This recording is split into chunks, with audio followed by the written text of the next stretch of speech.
Hey guys, I'm Andy and we're gonna read Enemy Pie. It should have been a perfect summer. My dad helped me build a tree house in our backyard.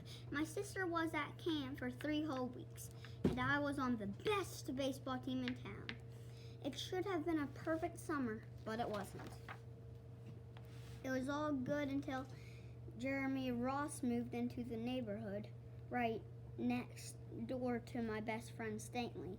I did not like Jeremy Ross. He laughed at me when I struck out in a baseball game. He had a party on his trampoline, and I wasn't even invited. But my best friend Stanley was. Jeremy Ross was the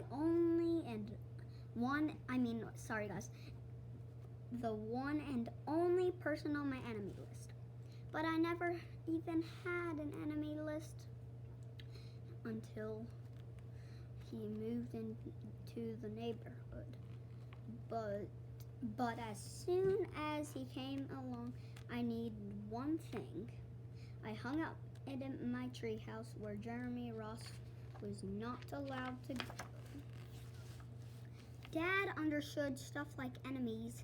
He told me that when he was my age, he had enemies too, but he knew a way to get rid of them.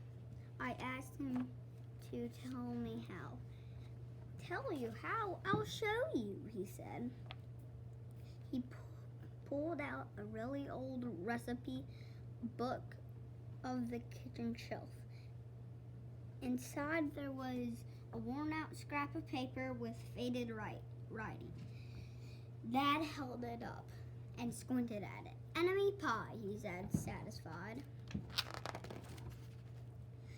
You may be wondering what exactly enemy pie is.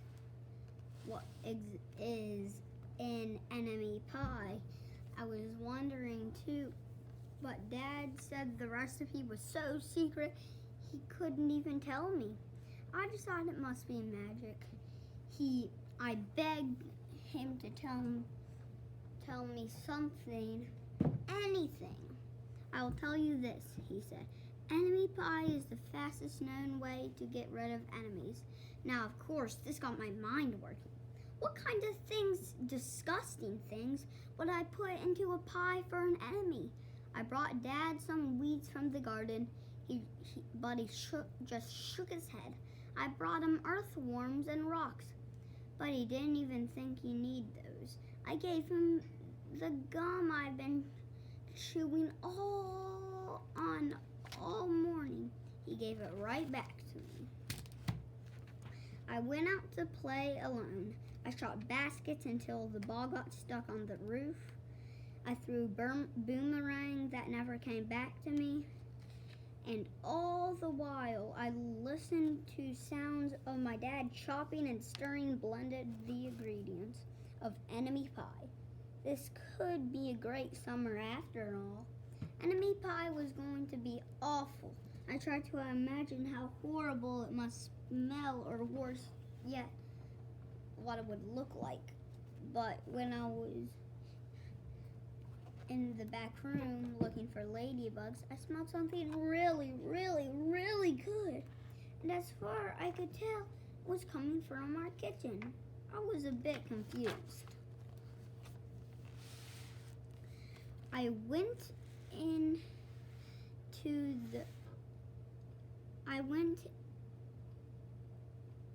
to ask Dad what was wrong. Enemy pie shouldn't smell this good, but Dad was smart.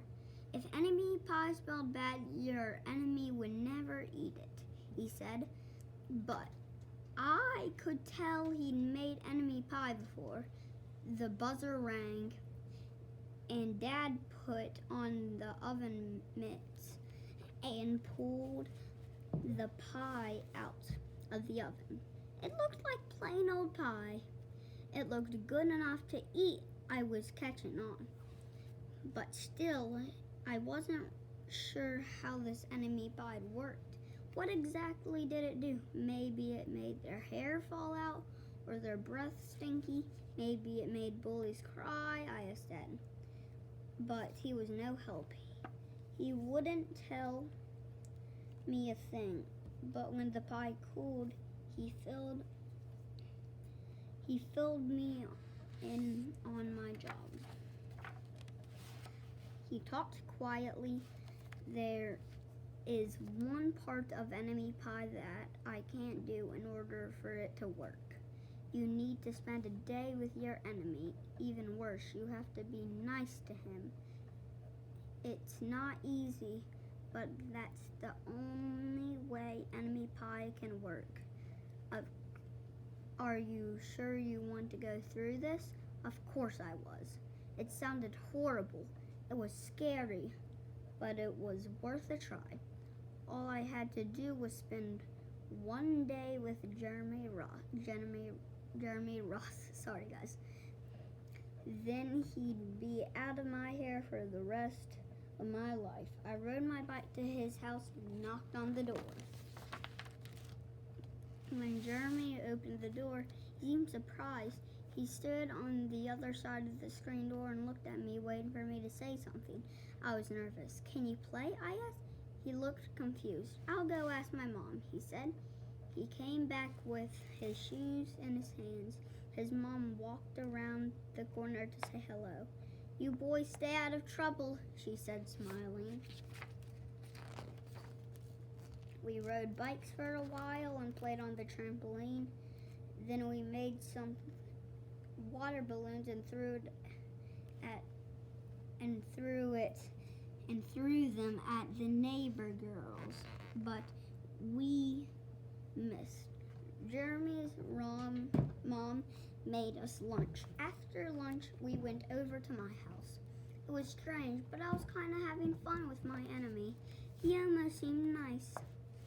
But of course, I couldn't tell Dad that since he had been worked so hard to make this enemy pie. Jeremy Ross liked my basketball hoop. He said he wished he had a basketball hoop, but they didn't have room for one. I let him win a game just to be nice. Jeremy Ross knew how to throw a boomerang. He threw it, and it came right back to him.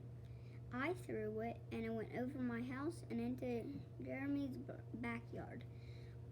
When we climbed over the fence to find it, the first thing Jeremy noticed was my tree house.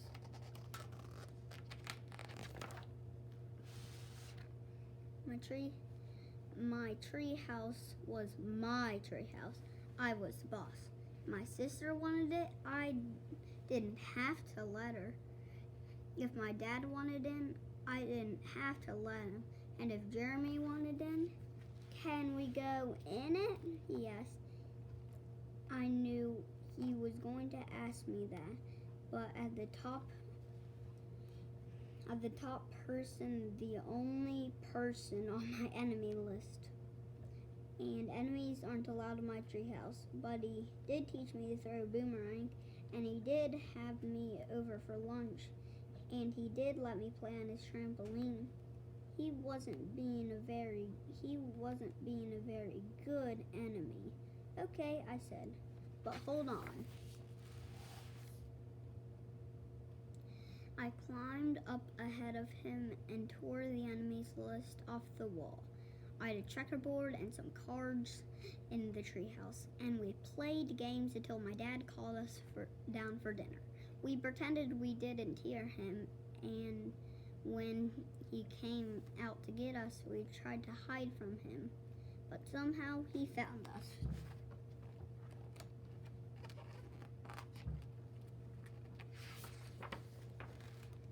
Dad made us macaroni and cheese for dinner, my favorite. It was Jeremy's favorite too. Maybe Jeremy Ross wasn't so bad after all. I was beginning to think that maybe we should just forget about the enemy pie. But sure enough, after dinner, Dad brought out the pie. I watched. He cut the pie into 8 thick slices. Dad, I said, it sure is nice having a new friend in the neighborhood. I was trying to get his attention and trying to tell him that Jeremy Ross was no longer an enemy. but Dad only smiled and nodded. I think he thought I was just pretending.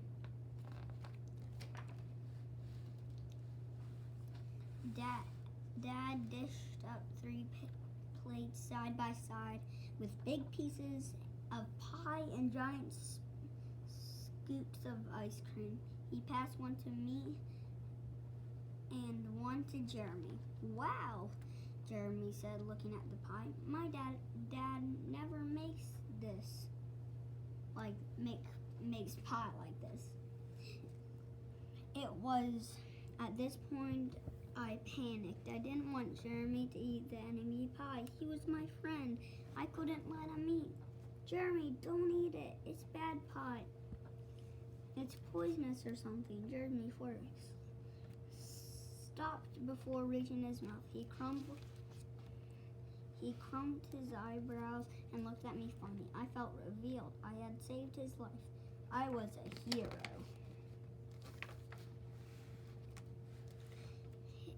If it's so bad, Jeremy asked, then why has your dad already eaten half of it? I turned to my dad. Sure enough, he was eating enemy pie.